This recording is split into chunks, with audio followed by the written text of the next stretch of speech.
Welcome to my channel A Road to History। आज हम Ashokan inscriptions के बारे में कुछ बात करेंगे, इसलिए कि एग्जामिनेशन पॉइंट ऑफ व्यू से अशोकन इंस्क्रिप्शंस बहुत इंपॉर्टेंट बनता है। और भी बहुत सारे इंस्क्रिप्शंस हैं, वो भी इम्पॉर्टेंट है, लेकिन आज के वीडियो में सिर्फ अशोकन इंस्क्रिप्शंस की चर्चा मैं करूँगा। फिर कोई एक दूसरा वीडियो दूंगा, उसमें दूसरे जो भी इंस्क्रिप्शंस हैं, एडिक्ट्स हैं, उस पर मैं बात करूँगा। अशोक के जो इंस्क्रिप्शंस हैं, माना गया कि सबसे पहला वो एग्जाम्पल है रिटन सोर्स का, जिसको जेम्स प्रिंसेप ने डिसिफर किया, जिसको अलग अलग कैटेगरीज में बांटा जाता है। Major rock edict, major pillar edict, minor rock edict, minor pillar edict, तो अलग अलग कैटेगरीज में बांटकर उसको देखा गया है। और सारे इंस्क्रिप्शंस उसके एडमिनिस्ट्रेटिव पॉइंट ऑफ व्यू से और धम्मा के प्रसार के लिए, धम्मा के विचारों को लोगों तक पहुंचाने के लिए जारी किए गए हैं। और मोस्टली ये जो ट्रेड सेंटर्स थे या ट्रेड रूट थे या पोर्ट थे, उन जगहों पर उनको रखा गया, उन जगहों पर उनको लगाया गया ताकि ज़्यादा से ज़्यादा लोगों तक वो पहुंच सके, अशोक के जो विचार हैं वो पहुंच सके। अगर हम रॉक एडिक्ट की बात करें तो 14th रॉक एडिक्ट, तो ये जितने भी एडिक्ट हैं उनमें अलग अलग बातें कही गई है। फर्स्ट रॉक एडिक्ट की बात करें तो उसमें अशोक जो है वो मोस्टली एनिमल्स के बारे में बात करता है कि कुछ जो एनिमल्स हैं उनको मारा नहीं जाएगा। इट मीन्स कि he tried to prohibit the slaughter of animals and also festive gathering। हालांकि वो कहता है कि रॉयल किचन में पर डे 2 मोर और 1 हिरन मारा जाएगा, लेकिन अशोक ये भी बात कहता है कि धीरे धीरे इसको डिसकंटिन्यू किया जाएगा। तो फर्स्ट रॉक एडिक्ट में अशोक ने ये बातें कही है। सेकेंड रॉक एडिक्ट में वो मैनकाइंड और एनिमल के केयर की भी बात करता है, जो एक इम्पॉर्टेंट एस्पेक्ट है उसके वेलफेयर नेचर का।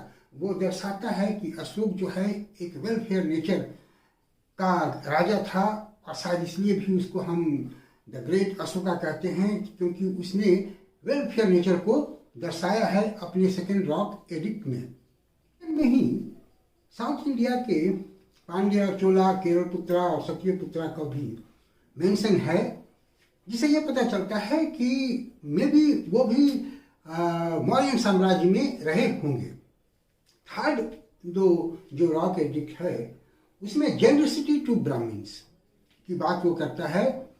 और इसके अलावा थर्ड रॉक एडिक्ट में अशोक ये बताने का प्रयास करता है कि एवरी 5 years पर युक्ता, जो एक सबऑर्डिनेट ऑफिसर होता था, और प्रदेशी का जो डिस्ट्रिक्ट ऑफिसर होता था, और राजू का जो प्राइमरली तो विलेज ऑफिसर होता था, लेकिन बाद में उसको जुडिशियल पावर भी दे दिया गया था अशोक के द्वारा। वो विभिन्न प्रदेशों का एवरी 5 years पर दौरा करेंगे और देखेंगे कि पीपल का वेलफेयर हो रहा है ये नहीं। तो ये एक इम्पॉर्टेंट बात है, ये भी अशोक के वेलफेयर नेचर को दर्शाता है। रॉक एडिक्ट 4 में भेरी घोष और धम्म घोष की बात की गई है, और ये बताने का प्रयास किया गया है कि अब राजा जो है वो भेरी घोष की जगह धम्म घोष को इम्फेसाइज करेगा और धम्म के द्वारा लोगों को जीतने का प्रयास करेगा, लोगों के दिल को जीतने का प्रयास करेगा। रॉक एडिक्ट 5 में धम्म महामात्रा के अपॉइंटमेंट की बात की गई है। अशोक धम्म महामात्रा को अपॉइंट करता है। बेसिकली वो एक वेलफेयर ऑफिसर था। हालांकि ये माना जाता है कि वो धम्मा के प्रचार प्रसार के लिए अपॉइंट किया गया था, लेकिन उसका जो बेसिक नेचर था, बेसिक ड्यूटी थी, वो वेलफेयर की थी। और इसी में अशोक ये भी मेंशन करता है कि every Mankind is his child, मतलब जो एक पैटर्नल मोनार्की का जो कंसेप्ट है, जिसमें अपनी प्रजा को वो अपने बच्चे के समान ट्रीट करता है, इसको भी दर्शाने का प्रयास इस 5th रॉक एडिक्ट में, मेजर रॉक एडिक्ट में किया गया है। रॉक एडिक्ट 6 में वेलफेयर मेजर की फिर से बात की गई है, तो यह भी एक वेलफेयर नेचर को दर्शाता है। Rock edict 7, rock edict 7 basically जो उसका धम्मा का नेचर है, टॉलरेंस टुवर्ड्स ऑल रिलीजन, उसको मेंशन किया गया है। मैं पहले जो एक वीडियो दिया हूँ अशोकन धम्मा पर, उसमें भी ये बात मैं बताया हूँ कि अशोक के धम्मा के जो 4 मुख्य एलिमेंट थे, उसमें एक एलिमेंट था रिलीजियस टॉलरेंस। तो उस रिलीजियस टॉलरेंस की बात अशोक अपने इस रॉक एडिक्ट में करता है 7th में, और ये बताने का प्रयास करता है कि जितने भी धर्म के मानने वाले लोग हैं वो दूसरे धर्म के साथ एक टॉलरेंट व्यवहार करें, एक हार्मोनियल रिलेशन की बात करें। रॉक एडिक्ट 8 में यह बताया गया है कि अशोक ने कब बोध गया और बोधि ट्री की यात्रा की थी। तो बोध गया और बोधि ट्री की यात्रा का जो विवरण है वो रॉक एडिक्ट 8 में है। रॉक एडिक्ट 9 में Ashoka condemns the popular ceremonies and stresses the ceremonies related to Dhamma, अर्थात जो पॉपुलर सेरेमनीज होते थे, हो सकता है कि उसमें भी एक षड्यंत्र या ऐसी कुछ बातें निकल कर आए, या कोई राजा के खिलाफ कोई बात हो में भी, तो शायद इसको भी रोकने का उसका प्रयास था और धम्म का प्रचार वो करना चाहता था। इसलिए धम्म से रिलेटेड जो सेरेमनीज हैं उस पर उसने स्ट्रेस दिया। रॉक एडिक्ट 10, उसमें जो लोगों में एक फेम और ग्लोरी की डिजायर होती है उसको भी अशोक कंडेम करता है और धम्मा के पॉपुलैरिटी की बात करता है। तो यहाँ भी हम देखते हैं कि एक तरह से जो बुद्धिस्ट प्रभाव है डिजायर्स को खत्म करने का, उसकी भी बात की गई है, और अशोक ने जिस धर्म को चलाया उसको भी पॉपुलर करने की बात की गई है। तो दोनों का एक एसिमिलेशन हमको यहाँ नजर आता है। रॉक एडिक्ट 11 में उसने धम्मा को एलेबोरेट किया, धम्मा का विस्तार से वर्णन किया है। तो इस तरह से धम्मा का प्रचार का प्रयास वो अपने इस रॉक एडिक्ट्स के द्वारा करता है। रॉक एडिक्ट 12 में भी रिलीजियस टॉलरेंस की बात की गई है, और रॉक एडिक्ट 13 जो लार्जेस्ट इंस्क्रिप्शन है, जिसमें कलिंग विजय की बात तो की ही गई है, इसके अलावा धम्म विजय की भी बात की गई है। उसमें ये बताया गया है कि अशोक ने ग्रीक जो किंग्स थे उन पर धम्म के द्वारा विजय प्राप्त किया था। एंटियोकस, टॉलमी, फिर मगाश, इसके अलावा पांड्या, चोला की भी बात करता है कि जिन पर धम्म के द्वारा विजय प्राप्त की गई थी। इस बात की चर्चा उसमें की गई है। इसके अलावा भोज की चर्चा है उसमें, फिर आंध्र, कंबोज, नाभक, एंटिगोनस, इन सब की चर्चा मेजर रॉक एडिक्ट 13 में की गई है। तो इस प्रकार से जो रॉक एडिक्ट्स हैं अशोक के, वो बहुत ही इम्पोर्टेंट सोर्स हैं मौर्यन हिस्ट्री को जानने के और अशोक के पीरियड के हिस्ट्री को भी जानने के लिए। रॉक एडिक्ट्स के अलावा जो 7 पिलर एडिक्ट हैं वो भी इम्पोर्टेंट हैं, जिसमें अशोक अपने विचारों को व्यक्त करता है। जो फर्स्ट पिलर एडिक्ट है उसमें principle of protection of people की बात की गई है। अशोक जो पीपल के प्रोटेक्शन के लिए प्रिंसिपल बनाया, उसकी बात अशोक उसमें करता है। पिलर एडिक्ट 2 में जो है वो धम्मा को डिफाइन किया गया है, जैसे मिनिमम ऑफ सीन, फिर मेनी वर्च्यूज, फिर प्योरिटी, काइंडनेस,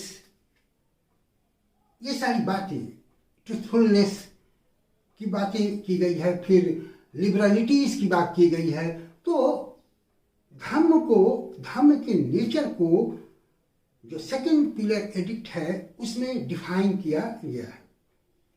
जो थर्ड पिलर एडिक्ट है उसमें किन किन चीज़ों को लोगों को छोड़ना चाहिए उसकी बात की गई है। जैसे क्रुएलिटी को छोड़ना चाहिए, इसकी बात वो करता है। Evolution of sin, pride, harshness, इन सब की बात अशोक थर्ड पिलर एडिक्ट में करता है। फोर्थ पिलर एडिक्ट में ड्यूटीज ऑफ राजुका के क्या क्या काम होंगे, उनके क्या कर्तव्य होंगे, उनकी क्या रिस्पॉन्सिबिलिटी होगी, इस चीज को मेंशन किया गया है, इसको डिफाइन किया गया है फोर्थ पिलर एडिक्ट में।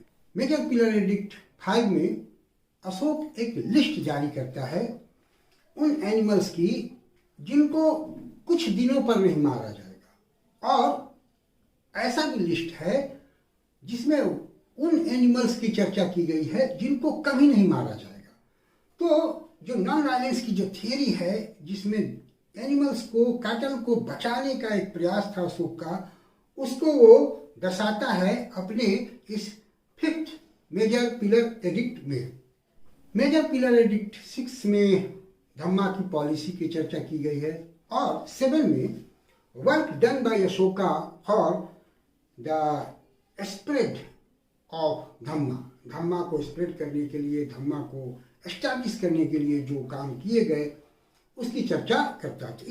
इस प्रकार से जो मेजर पिलर एडिक्ट्स हैं वो भी हमारे लिए मौर्यन हिस्ट्री को जानने के एक इम्पॉर्टेंट सोर्स बनते हैं, अशोक के विचारों को जानने के लिए एक इम्पॉर्टेंट सोर्स बनते हैं। इसके बाद कुछ माइनर पिलर एडिक्ट्स हैं, उनके भी अपने इम्पोर्टेंस हैं, उनका अपना महत्व है, उससे भी हमको बहुत सारी जानकारियां मिलती है। जैसे रुमिनदेई जो माइनर पिलर इंस्क्रिप्शन है, उससे हमको ये जानकारी मिलती है कि अशोक ने जब लुम्बिनी की यात्रा की थी तो वहाँ के लोगों का जो लैंड रेवेन्यू है उससे उनको एग्जेप्ट किया था। निगली सागर का जो इंस्क्रिप्शन है उससे हमको ये जानकारी मिलती है कि कोनाकामना में जो बुद्धा का स्तूप था, अशोक उस स्तूप के साइज को डबल करवा देता है। तो इस प्रकार और भी इंस्क्रिप्शंस हैं, जैसे वैशाली में इंस्क्रिप्शन मिला है, सारनाथ में जो इंस्क्रिप्शन मिला है जो धर्म चक्र प्रवर्तन से जुड़ा हुआ है, धर्म चक्र प्रवर्तन को फिर से एक तरह से सेलिब्रेट करता है अशोक, और उसी अवसर पर, उसी उपलक्ष्य में वो जो लायन एडिक्ट है सारनाथ का उसको जारी करता है। सारनाथ का जो वो पिलर एडिक्ट है उसको लायन कैपिटल से भी हम जानते हैं। ठीक उसी प्रकार से वैशाली में भी एक पिलर मिला है with a single lion but no inscription.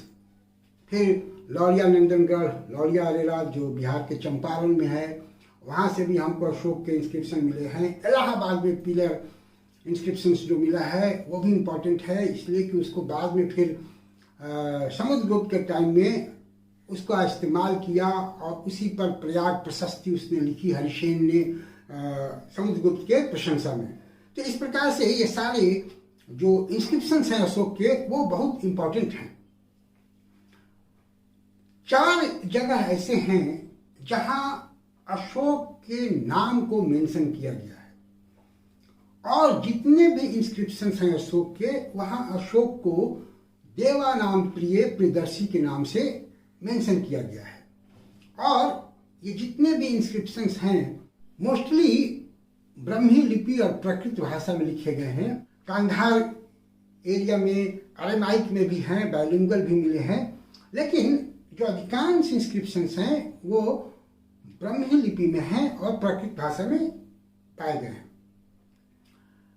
जो माइनर रॉक एडिक्ट हैं, 15 माइनर रॉक एडिक्ट अलग अलग जगहों पे पाए गए हैं, उन्हीं में से 4 में अशोक का नाम मेंशन है। मस्की में अशोक का नाम मेंशन है जो कि कर्नाटका में है। गुर्जरा जो कि मध्य प्रदेश में है उसमें अशोक का नाम मेंशन है। फिर नेत्तूर जो आंध्र प्रदेश में है उसमें अशोक का नाम मेंशन है, और ब्रह्मगिरी जो कर्नाटका में है उसमें भी अशोक का नाम मेंशन है। तो ये 4 इंस्क्रिप्शंस ऐसे हैं माइनर रॉक एडिक्ट हैं, जिसमें अशोक का नाम मेंशन किया गया है और सभी जगहों पे अशोक को देवानाम प्रिय नाम से संबोधित किया गया है। तो इतने inscriptions examination point of view से इम्पॉर्टेंट हैं। उम्मीद है कि आपको एग्जाम में ये कुछ फायदा होगा। इससे अच्छा लगे तो हमारे वीडियो को लोगों को सजेस्ट कीजिए, आप भी देखिए। और जितने भी मेरे वीडियोज हैं उसके डिस्क्रिप्शन में अन्य मेरे वीडियोज के लिंक आपको मिल जाएंगे, आप वहाँ से मेरे दूसरे वीडियो भी देख सकते हैं। Thank you for watching me. See you again with a new topic.